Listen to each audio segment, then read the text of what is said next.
महज 24 घंटे के अंदर नरेंद्र मोदी जी को अपना फैसला वापस लेना पड़ा। 24 घंटे के अंदर अंदर सरकार बैकफुट पर आ गई, आलोचना होने लगी, सरकार को आईना दिखाया जाने लगा और सरकार को पीछे हटना पड़ा। और मैंने अब से कुछ देर पहले आपको एक खबर दिखाई थी और आखिरकार अब एक बड़ी खबर निकल करके सामने आई है जिसमें सरकार ने अपने पहले के फैसले को पलट दिया है। खबर मैंने आपको यह बताई थी कि कल राम मंदिर प्राण प्रतिष्ठा कार्यक्रम को लेकर के देश के सबसे बड़े अस्पताल एम्स को बंद करने का फैसला लिया गया था। एम्स अस्पताल को 2:30 बजे तक बंद रखने का फैसला लिया गया था। एम्स के साथ साथ और बाकी के कई बड़े अस्पताल, जरूरी सेवाओं वाले अस्पताल, उनको भी बंद करने का फैसला लिया गया था। इसके बाद में थू-थू होने लगी, आलोचना होने लगी। लोग तो यहां तक पूछने लगे कि अस्पतालों को बंद कर रहे हो 2:30 बजे तक, क्या शमशान घाट को भी बंद करोगे?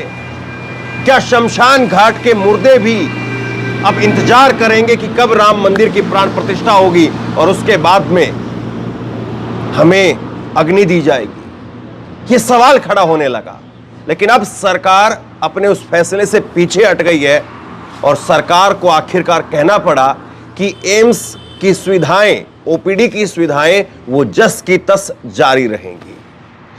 अब जरा सोचिए इस बात को, कौन है आखिरकार सरकार में बैठे सलाहकार जो इतना भी नहीं समझ पा रहे हैं फैसला लेने से पहले कि आपके फैसले का असर क्या होगा? एम्स जैसे अस्पताल को आप बंद कर रहे हैं, दिल्ली का एम्स का अस्पताल जिसमें कन्याकुमारी से लेकर के कश्मीर तक के लोग और इधर मणिपुर, असम से लेकर के अरुणाचल से लेकर गुजरात तक के लोग, वो एम्स अस्पताल में जो गरीब तबका है वो सुविधाओं के लिए एम्स अस्पताल का रुख करता है। लेकिन उस अस्पताल को भी बंद करने का फैसला लिया गया और आखिरकार जब आलोचना हुई तो सरकार को अपना फैसला पलट करके यह करना पड़ा कि एम्स के अंदर सुविधाएं जस की तस जारी रहेंगी। लेकिन बात केवल इतनी सी नहीं है। बात केवल यह नहीं है कि सरकार ने एक फैसला किया, उस फैसले को लेकर के सवाल उठे, आलोचना हुई और सरकार ने वो फैसला वापस कर दिया। बात केवल इतनी सी नहीं है। बात यह है कि सरकार की मंशा क्या है, सरकार में बैठे लोग वो फैसला किस तरह से ले रहे हैं। बात यह है, सवाल यह है, क्योंकि इससे कुछ दिन पहले एक नया कानून सरकार, मोदी सरकार अपने बहुमत के बल पर, चूंकि विपक्ष के करीब 145-46 सांसद वो बाहर थे, सस्पेंड कर दिए गए थे, सरकार ने एक नया कानून पास किया।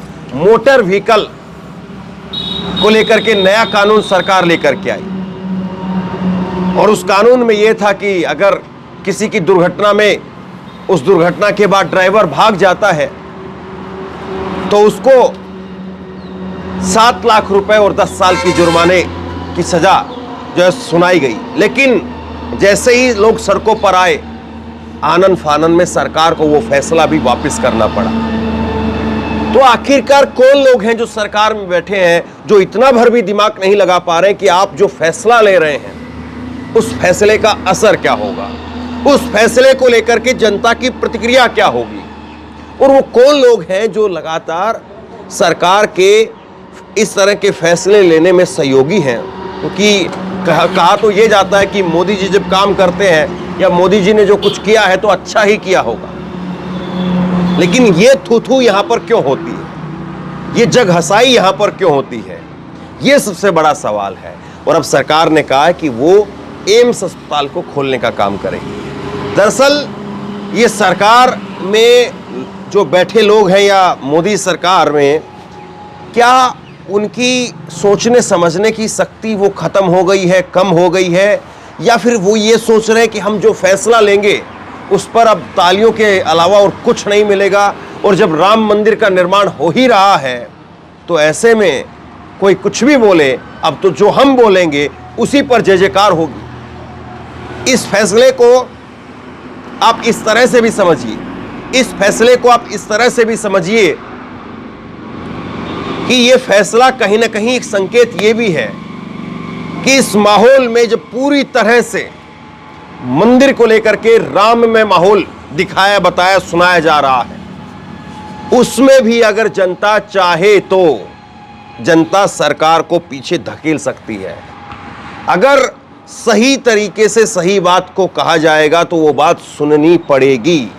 ये भी एक बड़ी बात है। और ये फैसला इसको व्यापक दृष्टि से देखने की बहुत जरूरत है।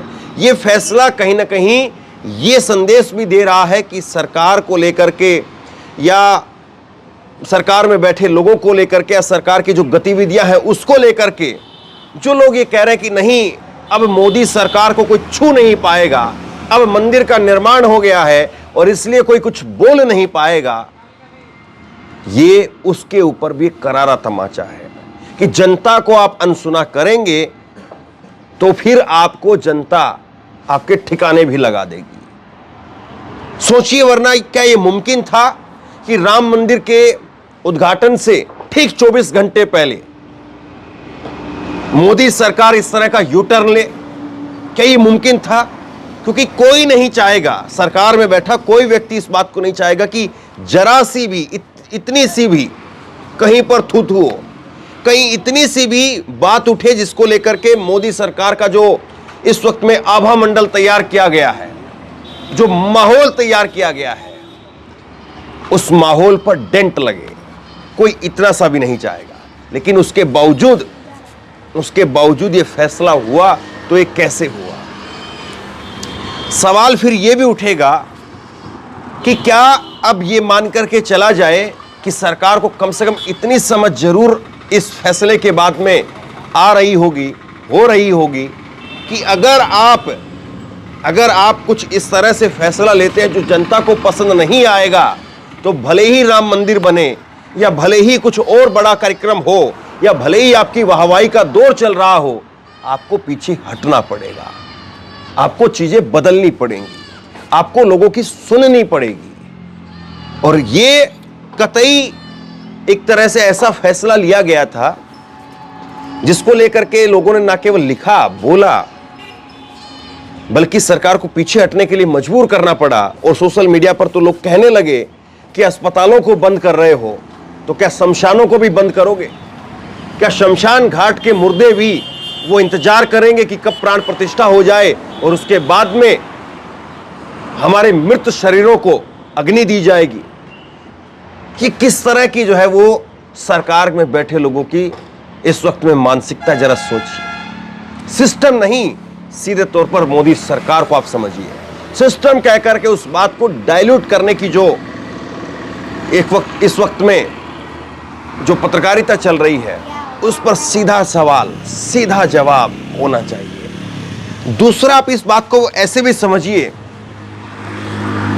कि इस वक्त में, मौजूदा वक्त के अंदर सरकार के पास में जिस तरह से बहुमत है, जिस तरह से सत्ता है, ताकत है, सब कुछ है, तो क्या सरकार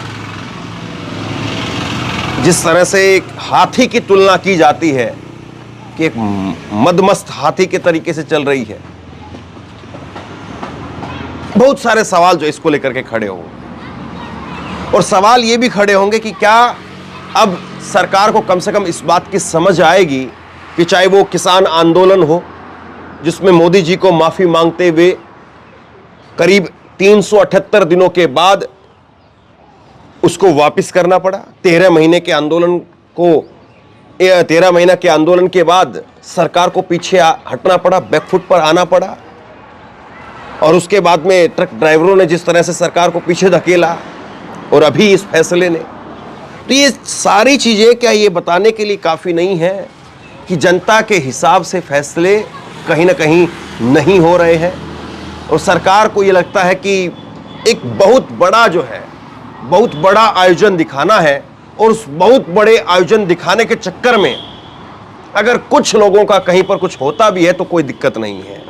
दरअसल इस बात को मैं यूं भी समझ सकता हूं, या मैं यूं भी कह सकता हूं, और आप इस बात को यूं भी ले सकते हैं कि मेजॉरिटी की सरकार है। अब ये बात कैसे समझी जाए कि ये सरकार मेजॉरिटी की सरकार है, बहुसंख्यकवाद की सरकार है, बहुसंख्यक तबका जो सोचता है उसके तरफ सरकार सोचती है, अल्पसंख्यक तबका नहीं। देखिए 100 में से कितने लोग होंगे जो अस्पताल में जाते हैं? 100 में से 5 या 10 लोग ऐसे होंगे जो अस्पताल में जाते हैं, 20 लोग ऐसे होंगे जो अस्पताल में जाते हैं, लेकिन बाकी लोग तो नहीं जाते हैं। तो सरकार की शायद सोच समझ यही रही होगी कि 10 लोग, 5 लोग, 20 लोग अगर उनको कोई दुख तकलीफ है तो वो इंतजार कर सकते हैं। 80 लोग तो एंजॉय कर रहे हैं, 80 लोग तो सरकार के फैसले के साथ में वाहवाही करते हुए कदम ताल करेंगे। 80 लोग तो खड़े होकर के तालियां बजाने का काम करेंगे। और इसी तरह से अगर आप देखेंगे तो बहुसंख्यकवाद के नाम पर जो मजलूम तबका है, जो पीड़ित तबका है, उसको सुनने का काम सरकार का पहला काम होना चाहिए। लेकिन वो काम ना हो करके बहुसंख्यकवाद को खुश करने के लिए किस तरह से फैसले लिए जा रहे हैं और उन फैसलों का क्या असर हो रहा है, ये इस फैसले ने जरूर दिखा दिया है, ये इस फैसले ने जरूर बता दिया है। बड़ी बात यह है कि राम मंदिर का इस वक्त में उद्घाटन होने जा रहा है। 24 घंटे का वक्त बचा है और इस वक्त में जबरदस्त तरीके से नरेंद्र मोदी की, उनकी सरकार की जबरदस्त तरीके से वाहवाही हो रही है।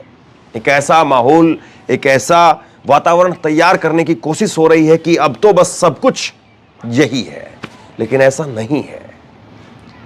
इस वक्त मैं असम में हूं और अरुणाचल प्रदेश से अभी असम यहां पर पहुंचे हूं, लेकिन लोगों के अपने अलग अलग मुद्दे होते हैं, लोगों की अपनी अपनी राय होती है, लोग अपने अपने तरीके से सोचते हैं, लोगों का अपना अपना कल्चर होता है, आस्था है लोगों की और अब वो आस्था रहेगी। वो आस्था पहले भी थी। बहुत सारे लोग इस असम की धरती से हो सकता है कि अयोध्या जाएं और बहुत सारे लोग हो सकता है कि नहीं जाएं, लेकिन जो लोग नहीं जाएंगे या जो लोग गुणगान नहीं करेंगे तो उनके लिए आपके पास में क्या प्लान है, उनके लिए आप क्या करेंगे? सवाल फिर ये है। तो बहरहाल कम से कम सरकार को समझ आया और उन लोगों की एक तरह से ये जीत है जिन लोगों ने इस सरकार के इस फैसले के खिलाफ आवाज उठाई और सरकार को आखिरकार पीछे हटने के लिए मजबूर कर दिया।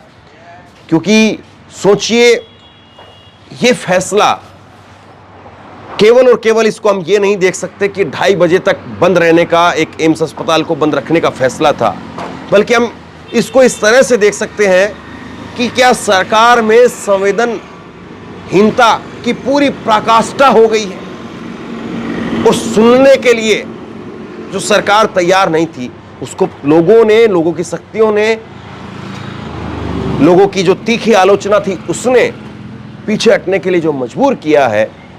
तो कम से कम सरकार को अब आगे जो फैसले लेगी तो उसमें थोड़ा विवेक, थोड़ी बुद्धि, थोड़े तर्क, उसका भी इस्तेमाल होगा। सवाल ये है, शेयर कीजिए इस खबर को और आप क्या सोचते हैं?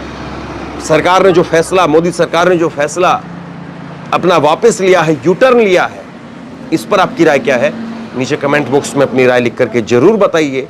इस वीडियो को खूब शेयर कीजिए, लोगों तक पहुंचाइए और इसी तरह की तमाम खबरों के लिए ऑनलाइन न्यूज इंडिया को सब्सक्राइब कीजिए। साथ में जो बेल आइकन है, घंटी है, उसको जरूर दबाइए ताकि जैसे ही कोई खबर अपलोड करें उसकी नोटिफिकेशन सीधे सबसे पहले आपको मिल सके। अगर ये वीडियो फेसबुक पर देख रहे हैं तो फेसबुक पर हमारे पेज को लाइक कीजिए, फॉलो कीजिए और इस खबर को शेयर कीजिए। आपका बहुत बहुत धन्यवाद।